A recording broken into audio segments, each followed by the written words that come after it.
好，同大家講講啦，家用美容機嘅黃金15分鐘嘅。咁點解講黃金15分鐘呢？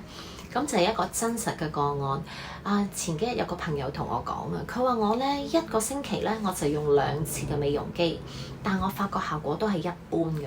咁我問佢：你有冇即時敷翻個面膜啊？咁佢話我冇啊，不過我第日呢有㗎。重點就喺呢一度啦。當你咧用完美容機，我哋個皮膚細胞係活躍嘅，你俾乜嘢佢就吸收。咁如果呢個時間你 active 咗佢活躍咗，但係你又唔俾飯佢食，咁佢何來有營養做嘢呢？咁所以咧，大家咧就要可以試一試呢一個方法。咁另外啦，後續嘅嘢就係我哋敷完嗰個面膜吸飽咗啦。咁我哋應該搽翻啲咩啊？我哋應該搽翻一啲咧含有神經酰胺嘅面霜啦，咁就可以做到鎖水嘅功效啦。